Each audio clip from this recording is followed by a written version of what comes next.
Hello दोस्तों, मैं कमलेश आनंद फिर से अपने चैनल में आप लोगों का स्वागत करता हूं। बजट 2024-25 बजट आ चुका है। आखिर आपकी कमाई कितनी है, आपके खर्चे कितने हैं, आपके पास पैसे कहां से आएंगे और पैसे आप कहां कहां कितने कितने खर्च करेंगे।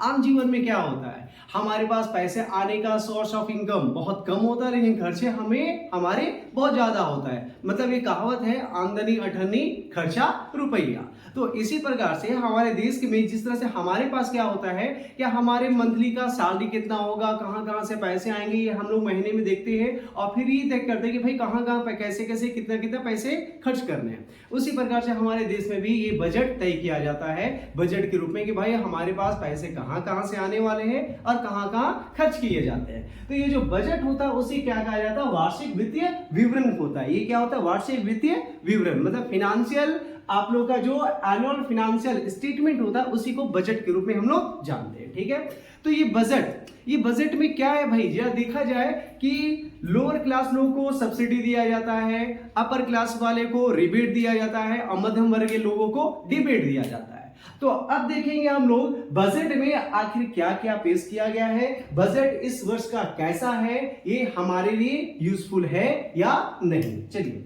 बजट 2024-25 एक्चुअली बजट क्या होता है, तीन तरीके का बजट होता है। मान लिया जाए आपकी इनकम, मतलब आपका सोर्स ऑफ इनकम या आपका पैसे आने का जरिया बहुत सारे तरीके से हो सकता है। तो पैसे आपके पास जितने आते हैं, एक होता है कि आपके पास जितने पैसे आ रहे हैं उसमें से आप कम पैसे खर्च करते हो तो आप कुछ सेविंग्स, कुछ पैसे बचा लेते हैं। एक होता है कि जितने पैसे आ रहे हैं उतना का सारा पैसे खर्च कर दिए जाते हैं। और एक क्या होता है कि जितने पैसे हमारे पास आ रहे हैं उससे ज्यादा खर्च हो रहा है, जो आम जीवन में अब यही देखा जाता है कि आमदनी अठन्नी है, खर्चे रुपए है। ठीक है, तो तीन तरीके का बजट होता है। क्या क्या होता है भाई, तो एक होता है सरप्लस बजट, एक होता है बैलेंस बजट और एक क्या होता है, डेफिसिट बजट। तो ये सरप्लस बजट क्या होता है, सरप्लस बजट में इनकम हमारे एक्सपेंडिचर से ज्यादा होता है। मान लिया जाए हमारे इनकम 100 रुपए है, हम खर्चे 80 रुपए कर रहे हैं तो 20 रुपए तो बचा रहे हैं ना। इसे कहा जाता है सरप्लस बजट कि भाई जितना इनकम है वो हमारे खर्चे से ज्यादा है। दूसरा होता है बैलेंस बजट। बैलेंस बजट क्या है, हमारा इनकम 100 रुपए है, हम खर्चे भी 100 रुपए कर रहे हैं, कोई बैलेंस, मतलब ये बराबर हो गया, कोई ना हमारा खर्चा बढ़ रहा है ना तो हमारा ये सेविंग्स हमारा बढ़ रहा है, मतलब ना तो हम पैसे बचा रहे हैं ना तो पैसे हमारा घट रहा है। तो जितना इनकम है उतना ही एक्सपेंडिचर, तो इनकम और एक्सपेंडिचर इक्वल हो गया तो उसको क्या कहा जाता है, बैलेंस बजट। और एक क्या होता है हमारा डेफिसिट बजट। डेफिसिट बजट क्या होता है कि भाई हमारा इनकम है 100 रुपए, खर्चे हमारे हैं 120 रुपए, इसे कहा जाता है डेफिसिट बजट। ठीक है, तो यही बजट हमारे यहाँ पेश किया जाता है, डेफिसिट बजट। पूरे भारत में, मतलब भारत में आज तक जितना भी बजट पेश किया गया है उसमें मात्र एक ही बार सरप्लस बजट हमारा पेश किया गया है, जो सन 1950-51 में। कब पेश किया गया था, सन 1950-51 में ये बजट पेश किया गया था, जो सरप्लस बजट था, जिसमें हमारा एक्सपेंडिचर हटाकर 71 लाख रुपए, ये हमारे 71 लाख रुपए हमारे कोष में बने रहे थे। ठीक है,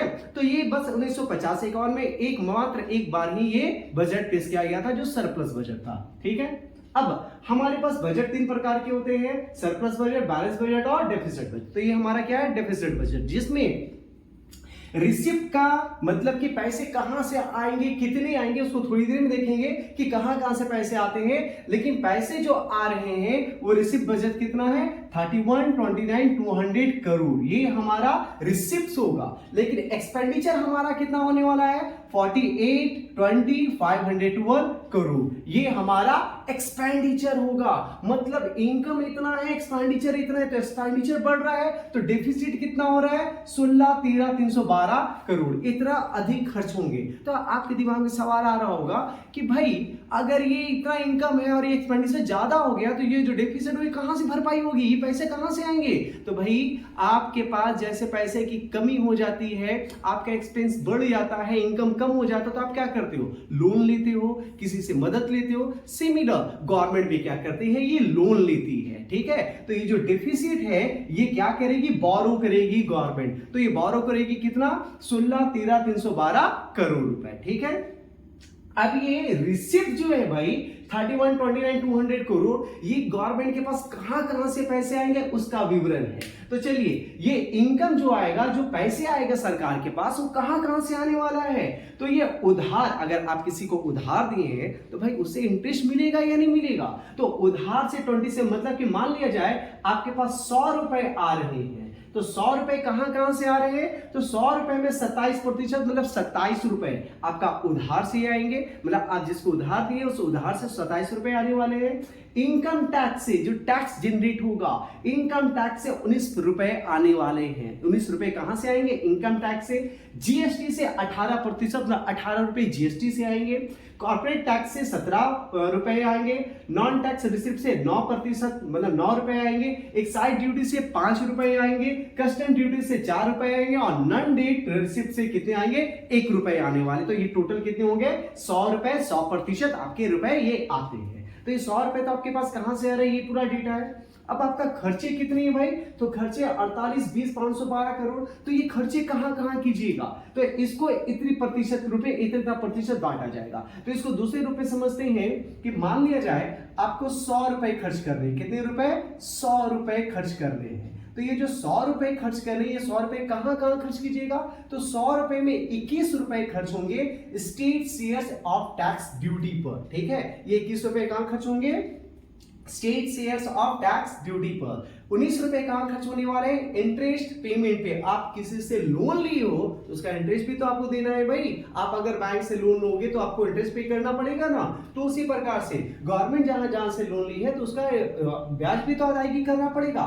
तो इंटरेस्ट पेमेंट को 19 रुपए दिए जाएंगे। सेंट्रल स्कीम, जो सरकार की स्कीम्स है, उसको 16 रुपए उसमें खर्च होंगे। Financial commission and other transfer, financial commission and other transfer में 9 रुपए खर्च होने वाले हैं। सब्सिडीज जो देते हैं गवर्नमेंट, तो सब्सिडीज में कितने खर्च होने वाले, 6 रुपए सब्सिडीज में खर्च होंगे, 6%, 6 रुपए। डिफेंस में सरकार खर्च करेगी 8%, ना 8 रुपए डिफेंस में खर्च करेगी। पेंशन जो दिया जाता है उस पेंशन में 4% खर्च होगी। सेंट्रल स्पॉन्सर्ड जो स्कीम होता है उस पे 8 रुपए खर्च होने वाले हैं। और अदर एक्सपेंसेस बहुत सारा होता है जिसमें आपकी सैलरी भी कंक्लूड होती है कि अगर आपकी नौकरी लगी तो नौकरी में की बेसिस पे जो सैलरी आप गवर्नमेंट एम्प्लॉय को दिया जाएगा वो सारा अदर एक्सपेंस में आएगा। तो उसके अलावा बहुत सारे एक्सपेंस होते हैं, उसमें 9 रुपए खर्च किए जाएंगे। ठीक है, तो ये गवर्नमेंट का इनकम है कि भाई गवर्नमेंट के पास पैसे कहां से आते हैं और ये गवर्नमेंट जो खर्च करते हैं वो कहां खर्च करते हैं। ये हो गया इनकम एंड एक्सपेंडिचर। ये जो 2024-25 का बजट है ये किसने पेश किया है, तो सबसे पहले ये ध्यान समझ लीजिए कि गवर्नमेंट जो बजट पेश किया जाता है उस बजट जो पेश होता है तो बजट हमारे राष्ट्रपति के द्वारा पेश किया जाता है, लेकिन राष्ट्रपति ये पेश नहीं करते हैं। वो राष्ट्रपति क्या करते हैं कि गवर्नमेंट के कोई भी मंत्रालय से वो बजट पेश किया जा सकता है। ठीक है, वो राष्ट्रपति के दिशा निर्देश के बेसिस पे वो किसी के द्वारा भी पेश किया जा सकता है। लेकिन भारत में मतलब हमारे यहाँ कौन करते हैं, तो भाई वित्त मंत्रालय जो वित्त मंत्री जो होते हैं वो पेश करते हैं। लेकिन ऐसा नहीं है, पीयूष गोयल जो रेलवे मिनिस्टर थे वो रेलवे मिनिस्टर के रहते हुए भी वो एक बार बजट को पेश कर चुके हैं। क्लियर है, तो ये राष्ट्रपति के द्वारा होता है, लेकिन बजट पेश कौन करता है, वो किसी भी मंत्रालय के द्वारा राष्ट्रपति के दिशा निर्देश के बेसिस पे पेश किया जाता है। तो ये इस बार निर्मला सीतारमण जो हमारे वित्त मंत्री है उन्होंने यह बजट पेश किया है और वह यह बजट 7 बार पेश कर चुकी है। कितनी बार बजट पेश कर चुकी है, 7 बार। साथ ही साथ भारत में सबसे ज्यादा बार बजट पेश करने का सबसे ज्यादा बजट पेश करने वाले पहला वित्त मंत्री कौन बन गई है, निर्मला सीतारमण। ये बहुत ही महत्वपूर्ण सवाल, ये तथ्य यहां उठाया जा सकता है, सवाल इससे बनाया जा सकता है कि भारत में सबसे सर्वाधिक बजट किसके द्वारा पेश किया गया है, तो ये किनके द्वारा पेश किया गया है, निर्मला सीतारमण द्वारा 7 बार बजट पेश किया गया है। ठीक है, अब आगे का कुछ पॉइंट्स पे हम लोग फोकस करते हैं। तो चलिए, जो हमारा बजट पेश किया गया उस बजट में किस मंत्रालय को कितना रुपए दिए जा रहे हैं, किस मंत्रालय में कितने खर्च किए जा रहे हैं, उस पर थोड़ा फोकस करते हैं। तो किस मंत्रालय को कितना दिया जा रहा है भाई, तो यहाँ पे सभी मंत्रालय में जिस मंत्रालय को जितना जितना आवंटन किया जा रहा है वो सारा यहाँ पे डेटा आपको दिया गया है। सबसे इंपॉर्टेंट डेटा आप लोग को नोट करना है, डेटा बहुत ही महत्व रखता है क्योंकि कोई भी परीक्षा में अगर आपसे बजट के बेसिस पे अगर प्रश्न पूछे जाएंगे तो डेटा वाला सवाल सबसे ज्यादा महत्वपूर्ण होता है कि डेटा वाले सवाल ही पूछने की संभावना सबसे ज्यादा होती है। तो भाई वित्त मंत्रालय को 18.5 लाख करोड़, जो भी डेटा दिया गया सभी लाख करोड़ में है ना, तो वित्त मंत्रालय कितना है भाई 18.5 लाख करोड़, रक्षा कोष 6.21 लाख करोड़, सड़क परिवहन व राजमार्ग में कितना खर्च किया जाएगा 2.78 लाख करोड़ रुपए खर्च किया जाएगा। ग्रामीण विकास में कितना खर्च होने वाला है भाई, तो 2.66 लाख करोड़, रेलवे में 2.55 लाख करोड़, चाहे रेलवे में नए रेल लाने हो या नए रेल पटरियां बिछाने हो, नए स्टेशन बनाने हो वगैरह वगैरह। तो गृह में होम में कितना होगा 2.19 लाख करोड़, उपभोक्ता खाद्य व सार्वजनिक वितरण इसमें कितना होगा 2.23 लाख करोड़ रुपए, रसायन एवं उर्वरक में 1.68 लाख करोड़, एग्रीकल्चर में 1.52 लाख करोड़ और दूरसंचार में 1.28 लाख करोड़। इसके साथ ही दो राज्य जिसमें सबसे ज्यादा पैसों की बारिश कर दी गई है, आंध्र प्रदेश और बिहार, जिसके समर्थन से बहुत सारे इसमें ये पॉलिटिकल एजेंडा भी बहुत सारे लोग मान रहे हैं कि भाई इन्हीं राज्यों के सपोर्ट से अभी एनडीए सरकार सत्ता में आ पाई है। तो खैर जो भी है, आंध्र प्रदेश में 15,000 करोड़ और बिहार को 26,000 करोड़ रुपए दिए जाएंगे उनके डेवलपमेंट के लिए। ठीक है, तो ये दो राज्यों पर बात किया जाएगा। हालांकि इस बजट में बहुत सारे मुद्दों पे बात किया गया, फ्लड पे बात किया गया, बहुत सारी चीजों पे बात किया गया, लेकिन दिल्ली का जो तापमान इस गर्मी में 50 डिग्री सेल्सियस पार कर गया था, इसके बारे में कोई चर्चा नहीं किया गया है। आखिर इसका सुझाव क्या होगा कि आखिर इस तरह जो टेम्परेचर बढ़ते जा रहा है उसको कैसे कंट्रोल किया जाए। खैर आगे बढ़ते हैं। एग्रीकल्चर, सभी पॉइंट में हम लोग फोकस करेंगे। एग्रीकल्चर सबसे पहला पॉइंट आता है एग्रीकल्चर। तो एग्रीकल्चर में कितना खर्च हो रहा है भाई 1.52 लाख करोड़ रुपए खर्च किए जाने हैं। ठीक है, तो इसमें कुछ महत्वपूर्ण पॉइंट्स है। महत्वपूर्ण पॉइंट क्या है, हमारा डेटा क्या है कि 5 राज्य केसीसी लॉन्च किया जाएगा। क्या लॉन्च किया जाएगा भाई, केसीसी मतलब किसान क्रेडिट कार्ड लॉन्च किए जाएंगे। कहां, 5 राज्यों में, 5 नए राज्यों में किसान क्रेडिट कार्ड लॉन्च किए जाने हैं तथा 1 करोड़ किसानों को लाभ दिया जाएगा प्राकृतिक कृषि के लिए मदद करने के लिए। ठीक है, मतलब कि जो नेचुरल फार्मिंग होगा उस नेचुरल फार्मिंग के लिए मदद करने के लिए 1 लाख करोड़ को इसका लाभ दिया जाएगा। 1 लाख करोड़ किसानों को इसका लाभ मिलेगा प्राकृतिक कृषि करने के लिए। 32 फसलों के 109 नई किस्में लाई जाएंगे। ठीक है, 32 फसलों के 109 किस्में लाए जाएंगे। दलहन तथा तिलहन में विशेष जोर दिया गया है। किस में, दलहन और तिलहन में। 10,000 बायो अनुसंधान केंद्र स्थापित किए जाएंगे। 10,000 बायो अनुसंधान केंद्र नए स्थापित किए जाने वाले हैं। और 400 जिलों में डिजिटल सर्वे किया जाएगा। किसके, एग्रीकल्चर के अनुरूप। पर्यटन में तो बहुत ज्यादा फोकस किया जाता है। तो पर्यटन में क्या क्या किया जा रहा है भाई, तो पर्यटन में विशेषकर बिहार राज्य में सबसे ज्यादा किया जा रहा है कि काशी, जो यूपी में या यूपी के बनारस में जो काशी विश्वनाथ मंदिर कॉरिडोर बनाया गया है जो बहुत ही खूबसूरत है, उसी के तर्ज पर बिहार के गया जिले में स्थित विष्णुपद मंदिर, ये कहां पर है भाई, बिहार के गया जिले में स्थित है विष्णुपद मंदिर, तथा बिहार के ही गया जिले में महाबोधि मंदिर, इस दोनों का भी कॉरिडोर का निर्माण किया जाएगा। तो महाबोधि मंदिर और काशी विश्वनाथ मंदिर जो बिहार के गया जिले में है, उसमें कॉरिडोर जो यूपी के बनारस में स्थित काशी विश्वनाथ मंदिर का कॉरिडोर बनाया गया, उसी के तर्ज पर इस दोनों का भी कॉरिडोर बनाने का निर्माण कार्य कराया जाएगा। नालंदा विश्वविद्यालय को विकास पर्यटन स्थल के रूप में किया जाएगा। तो नालंदा विश्वविद्यालय जो है विश्व का सबसे पहला विश्वविद्यालय, नालंदा विश्वविद्यालय, उसका विकास पर्यटन स्थल के रूप में किया जाएगा ताकि वहां पे टूरिज्म, ज्यादा से ज्यादा टूरिस्ट आए और टूरिज्म वहां पर फैले। धार्मिक महत्व के लिए बिहार के जो राजगीर क्षेत्र है उस राजगीर का विकास किया जाएगा। किसके लिए? धार्मिक महत्व के लिए। हालांकि राजगीर अभी बहुत ही ज्यादा विकास कर रहा है, बहुत ही वहां पे सफारी ऐड किया गया, बहुत ही सुंदर सुंदर अभी देखने के लिए जगह है। तो राजगीर में धार्मिक महत्व के लिए राजगीर का विकास किया जाएगा। साथ ही साथ उड़ीसा के जो पर्यटन स्थल है उसका भी विकास किया जाएगा। तो ये पर्यटन के अंदर आता है। आगे के पॉइंट्स में हम लोग फोकस करते हैं। चलिए आगे बढ़ते हुए देखते हैं। तीसरा पॉइंट पे हम लोग फोकस करते हैं। तीसरा पॉइंट हमारा क्या? विज्ञान और अनुसंधान। विज्ञान और अनुसंधान के बेसिस पे 3 पॉइंट हमारा महत्व रख रहा है कि भाई स्पेस अर्थव्यवस्था को 10 साल में 5 गुना बढ़ाया जाएगा। मतलब स्पेस अर्थव्यवस्था, स्पेस रिलेटेड हो रहा है इसका, किसको फोकस किया जा रहा है? इसरो को फोकस किया जा रहा है। ठीक है कि भाई इसरो को या डीआरडीओ, तो मुख्यतः ये इसरो पे फोकस हो रहा है कि 10 सालों में मतलब कि अर्थव्यवस्था को 10 साल में 5 गुना तक बढ़ाया जाएगा। पूर्वोत्तर क्षेत्रों में इंडिया पोस्ट पेमेंट बैंक को 100 से अधिक शाखा खोलने का ये खोला जाएगा। ठीक है, पूर्वोत्तर क्षेत्रों में इंडिया पोस्ट पेमेंट बैंक के 100 से अधिक शाखाएं, नई शाखाएं खोलने का यहां पर विवरण दिया गया है। अनुसंधान नेशनल रिसर्च फंड की भी स्थापना की जाएगी। क्लियर? रोजगार, आखिर रोजगार में क्या क्या फोकस किया गया है?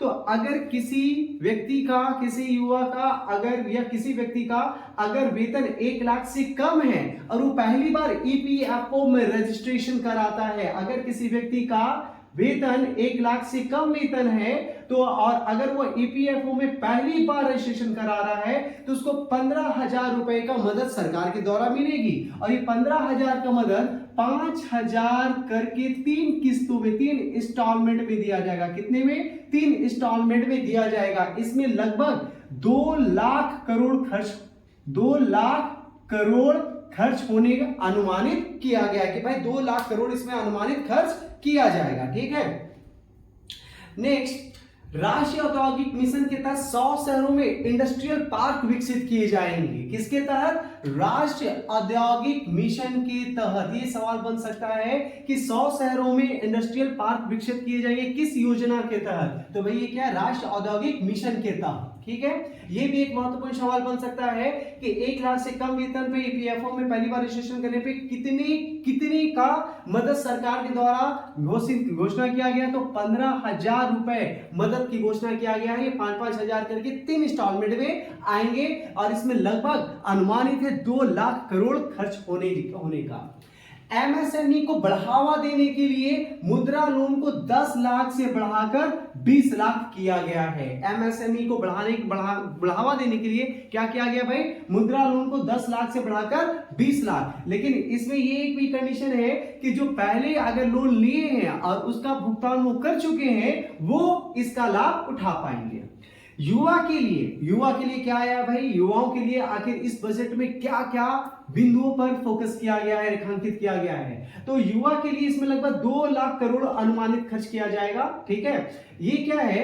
500 शीर्ष कंपनियों में 1 साल का इंटर्नशिप का अवसर किया जाएगा। बहुत बढ़िया बात है कि भाई 500 जो शीर्ष कंपनियां हैं, आप उसके ये जिम्मेवारी है कि 500 जो शीर्ष कंपनी उनकी ये जिम्मेवारी दी जाएगी कि जितने भी इंटर्नशिप होंगे वो आपको इंटर्नशिप करवाना है। 1 साल की इंटर्नशिप किया जाएगा और इस इंटर्नशिप के अवसर पर इन लोगों को 5,000 प्रति मंथ, ठीक है, हर महीने सैलरी दिया जाएगा और तथा इंसेंटिव मतलब भत्ता 6,000 रुपए भत्ता के रूप में दिए जाएंगे। 5,000 रुपए क्या दिया जाएगा भाई? 5,000 रुपए पर मंथ सैलरी और 6,000 भत्ता के रूप में दिए जाएंगे। ठीक है, इस 500 शीर्ष कंपनी में इसमें लगभग 1 करोड़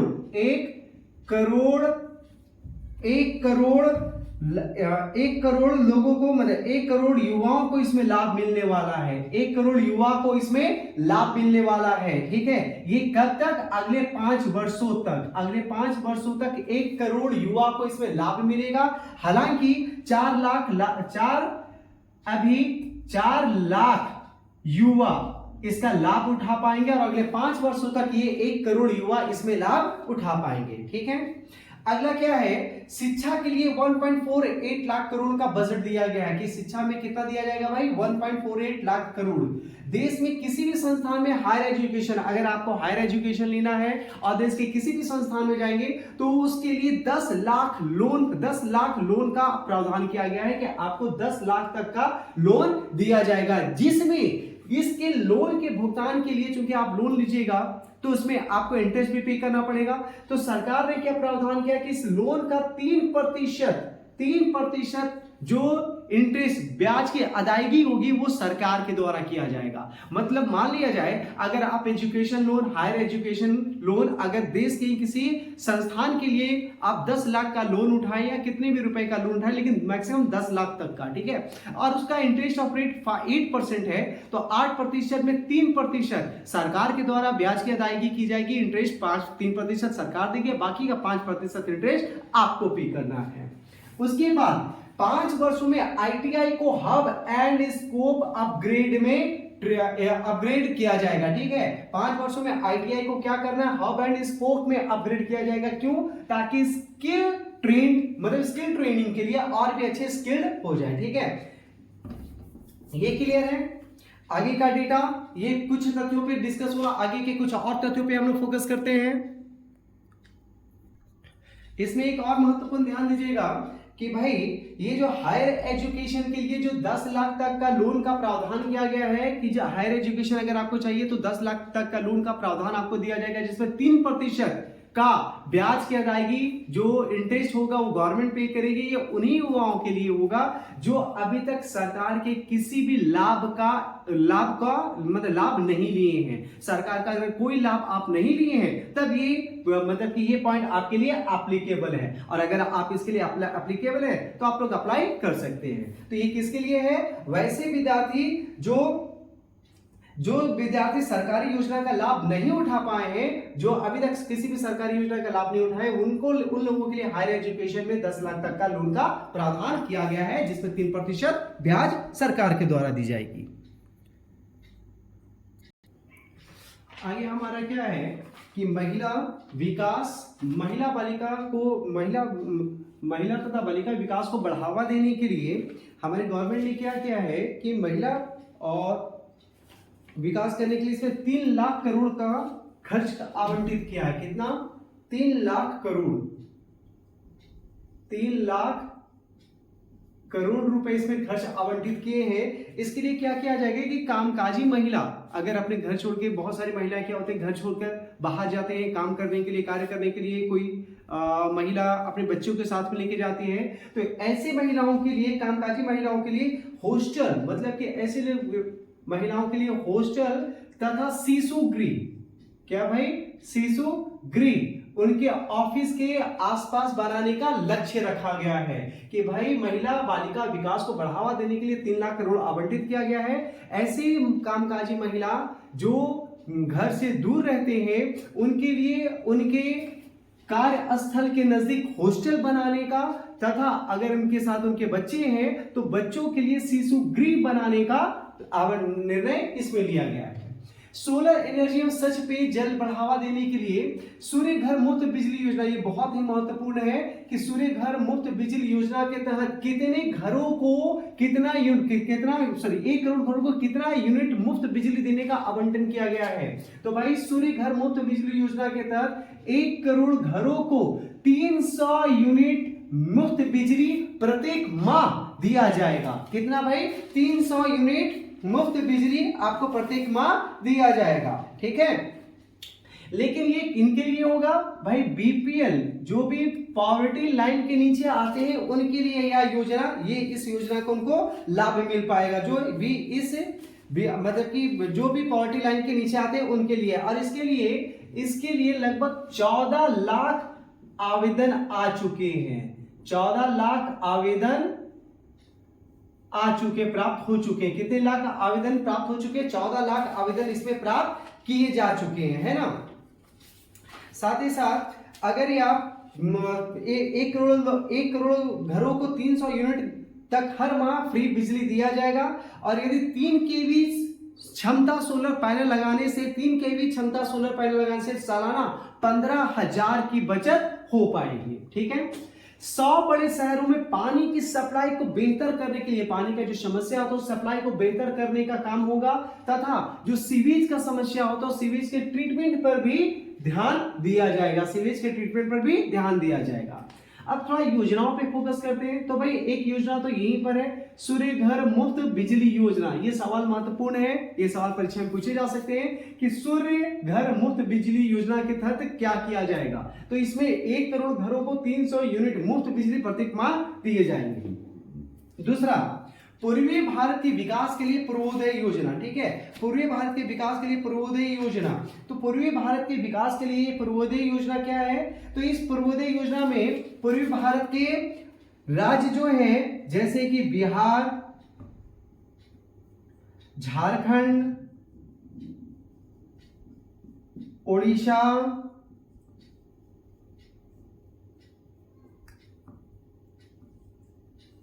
ओडिशा, आंध्र प्रदेश, पश्चिम बंगाल, आंध्र प्रदेश, वेस्ट बंगाल, इसके इंफ्रास्ट्रक्चर डेवलपमेंट का क्या कार्य किया जाएगा? किसमें?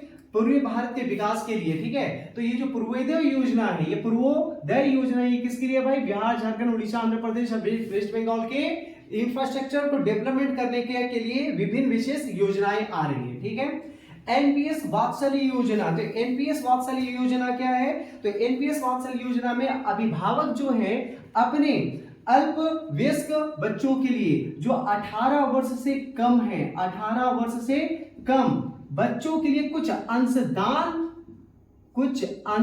मतलब कुछ पैसे इस योजना के तहत वो लगा सकते हैं। कुछ अंशदान वो इस योजना के तहत 18 वर्ष के कम बच्चों के लिए कुछ अंशदान किए जाएंगे। किसके तहत? एनपीएस वात्सल्य योजना के तहत। विवाद से विश्वास नामक योजना, ये चूंकि आरबीआई द्वारा पहले ही लाया गया था। ठीक है, इसमें क्या है कि भाई जो पैसे की समस्या है आरबीआई और बैंकों के बीच, उस विवादों को खत्म करके, पैसे के विवादों को खत्म करके, किसके बीच? आरबीआई तथा बैंकों के बीच। ठीक है, आरबीआई तथा बैंकों के बीच पैसे के विवादों को खत्म करके, विवादों को सॉल्व करके ग्राहकों के बीच में विश्वास लाना है। इस योजना के तहत क्या करना है? जो विवाद है उसको खत्म करना है और विश्वास ग्राहकों के बीच में लाना है। पीएम गरीब कल्याण अन्न और आवास योजना, ये योजना जो है अगले 5 वर्षों के लिए, बढ़ा दिया गया है। कितने वर्षों के लिए बढ़ा दिया गया? 5 वर्षों के लिए यह योजना बढ़ा दिया गया, जिससे 80 करोड़ लोगों को लाभ मिलेगा। कितने लोगों को लाभ मिलेगा भाई? 80 करोड़ लोगों को इसमें लाभ दिए जाएंगे। 80 करोड़ लोगों को लाभ इसमें मिलेगा। ठीक है, तो पीएम आवास योजना के तहत क्या किया जा रहा है भाई? तो पीएम आवास योजना के तहत, इसके तहत 3 करोड़ अतिरिक्त आवास बनाए जाएंगे। कितने? 3 करोड़ अतिरिक्त आवास, मतलब 3 करोड़ लोगों को इसके लाभ का लाभ दिया जाएगा। 3 करोड़ अतिरिक्त आवास, 3 करोड़ नए घर बनाया जाएगा। किसके अंतर्गत? पीएम गरीब कल्याण आवास योजना के तहत 3 करोड़ नए घर बनाए जाएंगे। पीएम गरीब कल्याण अन्न और आवास योजना को 5 वर्षों के लिए बढ़ा दिया गया है और इसके कारण 5 वर्षों के लिए जो बढ़ाया गया, इसके तहत 80 करोड़ लोगों को इसका लाभ मिलेगा तथा इस योजना आवास योजना के तहत 3 करोड़ नए घर आवंटित किए जाएंगे। चलिए आगे बढ़ते हुए देखते हैं कि इस बजट में अब क्या क्या सस्ता हुआ है और क्या क्या महंगा हुआ है। इस बजट में आखिर किस किस प्रोडक्ट्स का मूल्य, प्राइस को कम किया जा रहा है, किस किस को बढ़ाया जा रहा है। ठीक है, तो इसमें हम लोग देखते हैं सबसे पहले कि भाई मोबाइल फोन सस्ता क्या क्या हुआ है। तो सस्ता हमारा अमाउंट क्या क्या हुआ है? तो मोबाइल फोन और मोबाइल चार्जर है, इसका मूल्य क्या क्या है? सस्ता हो जा रहा है। ठीक है, तो मोबाइल चार्जर अब खरीदना सस्ता है, मोबाइल फोन खरीदना, अगर आप मोबाइल फोन खरीदना चाहते हैं तो अब मोबाइल फोन की कीमत कुछ कम हो जाएगी, मोबाइल फोन चार्जर की कीमत कम हो जाएगी, लेकिन मोबाइल रिचार्ज का मूल्य बढ़ता ही जा रहा है। ठीक है, मतलब शिकंजा मोबाइल फोन खरीदने में नहीं बल्कि मोबाइल को चलाने में, उसके रिचार्ज में शिकंजा आप पे कसते किया जा रहा है। मैं भी सोच रहा हूँ यार मोबाइल फोन छोड़ दूं। चलिए सोना चांदी प्लैटिनम, इसका मूल्य आपका कम होता जाएगा, ठीक है, इसका कम होगा। क्यों?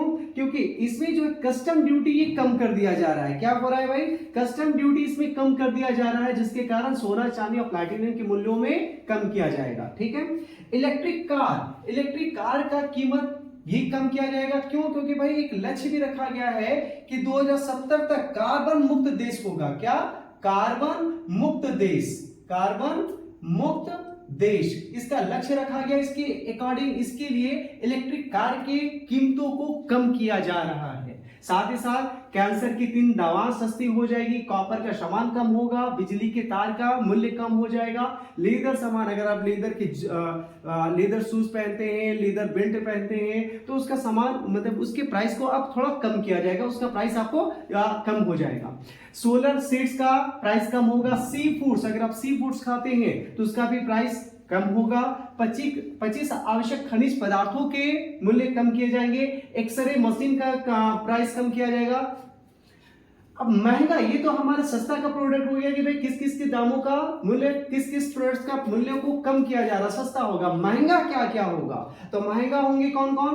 प्लास्टिक प्रोडक्ट महंगे हो जाएंगे। आप अगर कोई प्लास्टिक प्रोडक्ट खरीदोगे तो उसके मूल्य कुछ बढ़े हुए मिलेंगे। हालांकि ये इसका एक समर्थन भी किया जाता है, क्योंकि भाई ये जरूरी भी है, किस लिए?